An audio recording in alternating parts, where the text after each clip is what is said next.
gitu. Sore hari ini saya bersama I Bagus Astawa. Betul. Nah, lengkapnya I Bagus Astawa Putra. Nggih, Bapak. Dia adalah dulunya penyuluh agama Hindu di Kabupaten Tabanan. Sekarang mengabdikan diri sebagai pendidik di SD Negeri 3 Kukuh, tak jauh dari Desa Pekan Melayu ini. Nggih. Nah, obrolan kita sore hari ini tentang budidaya klek-klek. Ya, bukan betul. kleng-kleng ya. Bukan kleng-kleng. Nggih. Nah, bagaimana awalnya kok sampai tertarik di desa ini atau di desa adat Umabian ini? Nggih. Berapa warga yang budidaya klek-klek? Nggih. Baik. Terima kasih sebelumnya Bapak yang terhormat niki Bapak Titiang yang selalu eksis di dalam dunia maya, melihat kompetensi masyarakat khususnya desa Kukuh Dumun niki ampun udah melirik ke tetangga desa Pak nggih, desa Melayu di tiang aturan suksemope banget Bapak. Baik, tiang langsung mantan dari pertanyaan Bapak di desa niki, desa adat Umabian, cuma Titiang aja yang membudidayakan lebah kelo-kelo Bali ini Pak. Seorang diri. Seorang diri. Itu sejak kapan dan bagaimana awal mula ketertarikannya niki? Niki ketertarikan Titiang niko tiang lihat dari fenomena masyarakat yang banyak berbisnis di dalam dunia binatang, maksudnya contohnya salah satu babi. Kebetulan tiang punya teman namanya Pak Rehan dari Batanwani. Oh, teman yang guru juga. Iya, dari SD 3 Kukuh dari Batanwani. Beliau sukses dalam bidang peternakan babi, enggak Pak, penggemukan. Nah, maunya tiang kan meniru beliau, tapi keburu ASN. sebelum nikah karena tiang modal nggak punya Pak, modal nggak punya, gimana caranya nikah karena babi nikah kan perlu makan Pak. Nah, habis nikah tiang lancong ke Mambal. Kebetulan di sana ada teman kakek tiang sendiri, nah juga pemain Vespa juga, dan di sana juga ternyata banyak punya kotak-kotak nikel seperti yang tiang panen tadi nikel. Ternyata isinya adalah madu klek-kelo. Nah, nikel madu klek-kelo nikel memang asli Bali Bapak. Terus apa perbedaan klek-kelo Bali dengan klek-kelo luar Bali? Oke, kalau perbedaannya nikel dari ukuran Pak. Kalau klek-kelo Bali nikel ukurannya nikel lebih kecil, sedangkan klek-kelo luar Bali nikel ukurannya lebih besar. Dan Pak. Ukurannya beda. Mungkin tabiat atau perilakunya ada perbedaan? Ada juga perbedaan. Kalau klek-kelo Bali, walaupun kita nika susun kotaknya atau rumahnya berdampingan, dia tuh tidak akan mencuri. Maksudnya mencuri nika salah kamar Pak. Pasti dia tuh fokus sama kamarnya sendiri karena dia tuh memiliki bau sendiri. Nah, sedangkan klek-kelo luar Bali, dia tuh nggak boleh seperti kotaknya tiang nika disusun rapin, nggak bisa. Karena bisa berantem dia nikah. Oh gitu.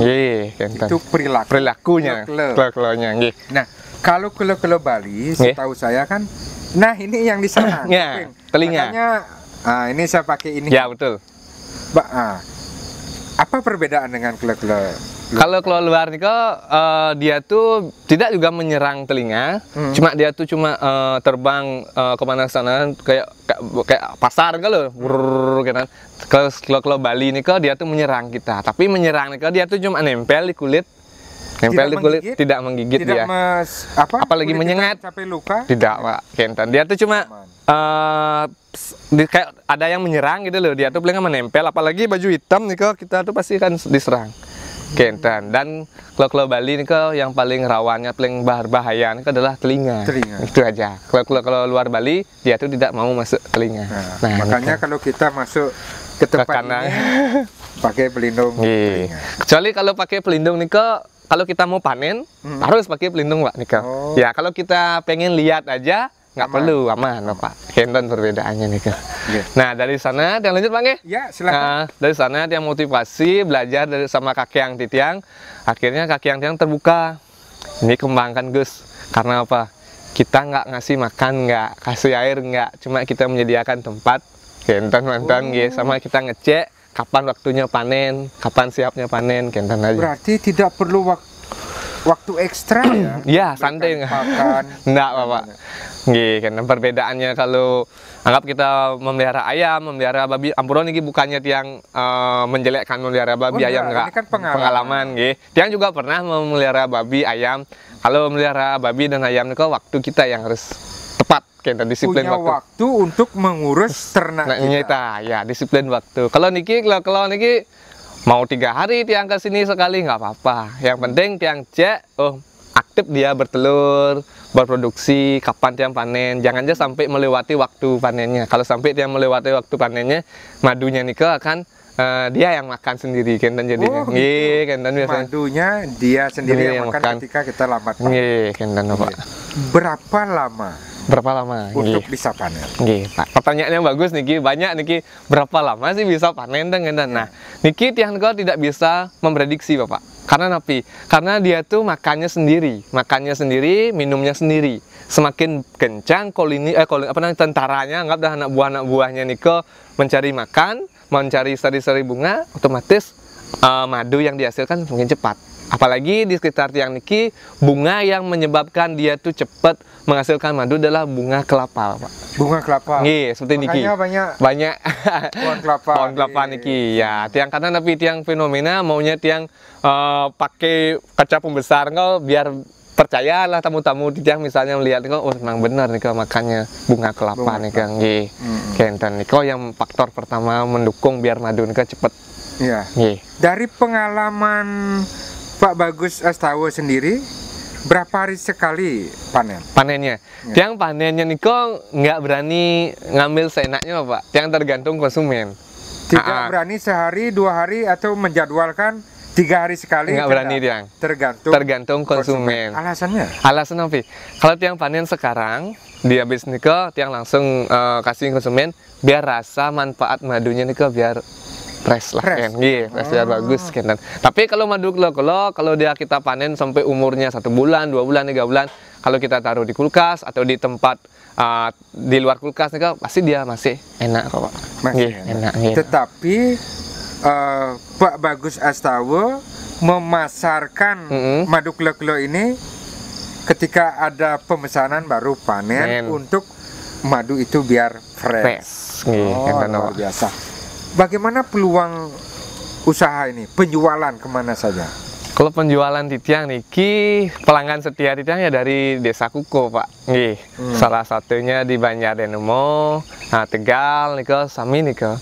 Bu Guru juga ada yang mengkonsumsi niko gitu. Berapa mililiter dijual kepada konsumen atau liter? Tiang nggak berani menjual lebih dari 100 mili, Nggih, takutnya lebih. Kalau tiang sampai menjual dari lebih dari 100 mili botolnya yang besar, takutnya pasti punyalah feeling konsumennya asli apa enggak niki kentan. Ya, karena nabi karena madu kelo-kelo niki emang sulit dia kentannya menghasilkan kentan. Nggih.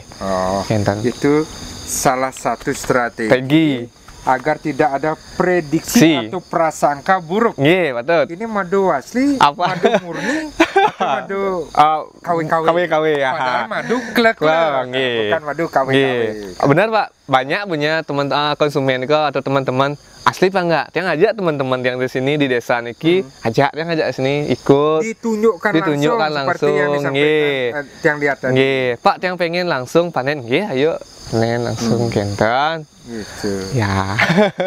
Nah, ini belum terjawab tadi. Pasti penasaran teman-teman. Sejak kapan memulai? Oh iya betul. Sejak kapan Emporo niki?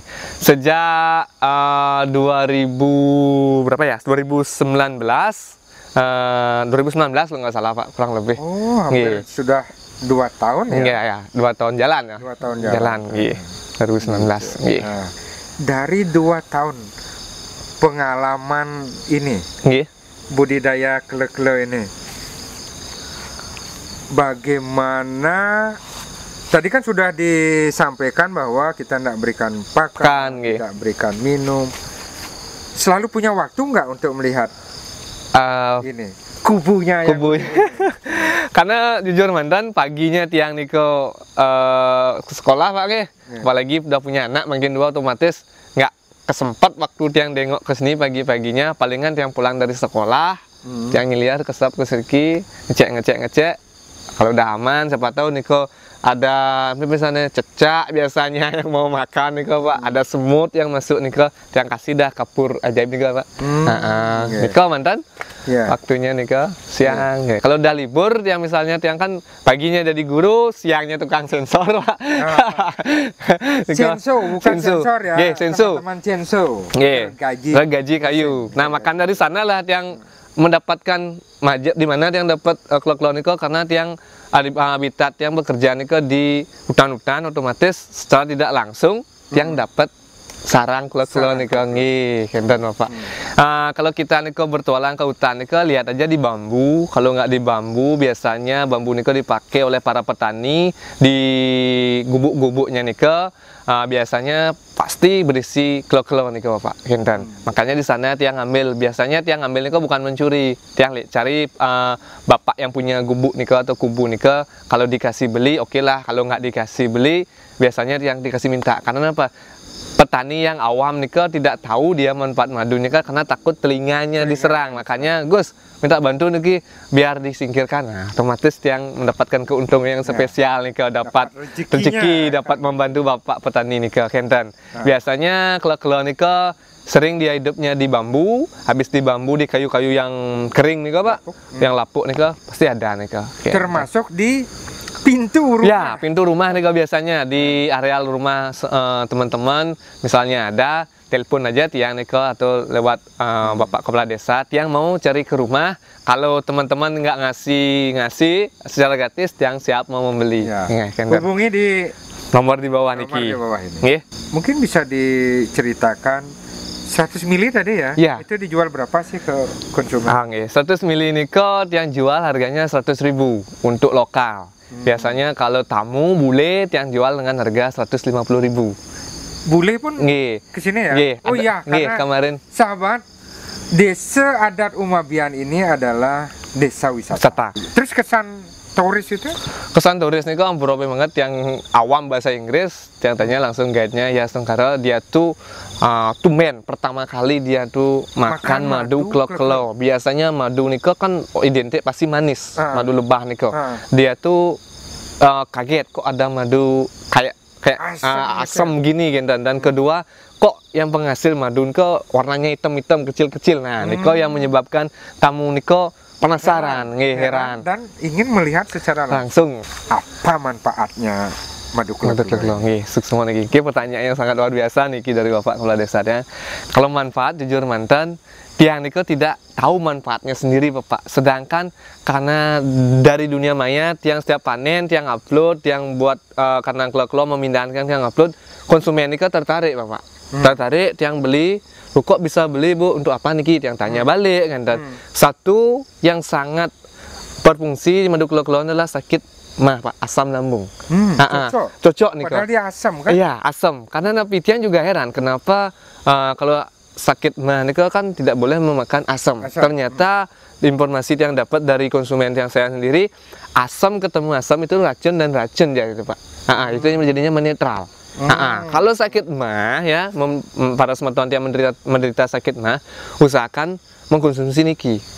Tapi mengkonsumsinya ada aturannya. Apabila sakit mahnya niko kambuh, usahakan jangankan madu, jangankan air. Pak, roti pun yang abubur aja kita makan masih sakit Bapak. Kalau udah sakit mah kita kambuh, usahakan istirahat, itu obatnya yang pertama. Kalau sudah membaik, barulah kita mengkonsumsi madu niki. Nah, niko biar nggak bingung dan semeton di tiang. Kalau udah sakit mah langsung minum madu nggak salah niko. Kalau udah menderita sakit mah minimal lah 1 hari niko 2 sendok atau 3 sendok. Kentan Pak. Itu yang pertama. Yang kedua, jujur mantan sekat yang mengkonsumsi madu kelo-kelo niki, padahal dia nggak merencanakan niki anak dia yang kedua niki, karena terus Bapak ambrol niki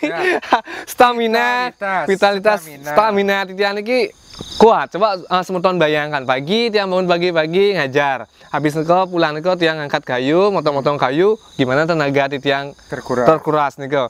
Tiang imbangi dengan madu niki ya setengkar lah anak tiang terjaga untuk membuat anak niko anggap tiang pun termasuk bagus untuk imunitas tubuh. Seperti di masa pandemi ini kan perlu imun ya betul nih ya. Apalagi yang konsumennya.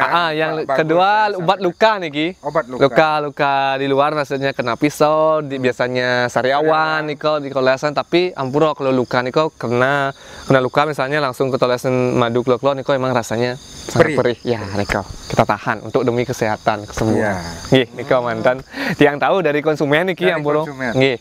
Sahabat, manfaat madu kelo-kelo yang disampaikan oleh Pak Bagus Hastawa Putra tadi berdasarkan testimoni konsumen. Sampai jumpa dan semoga menginspirasi. Kukuh TV, kabar dari desa.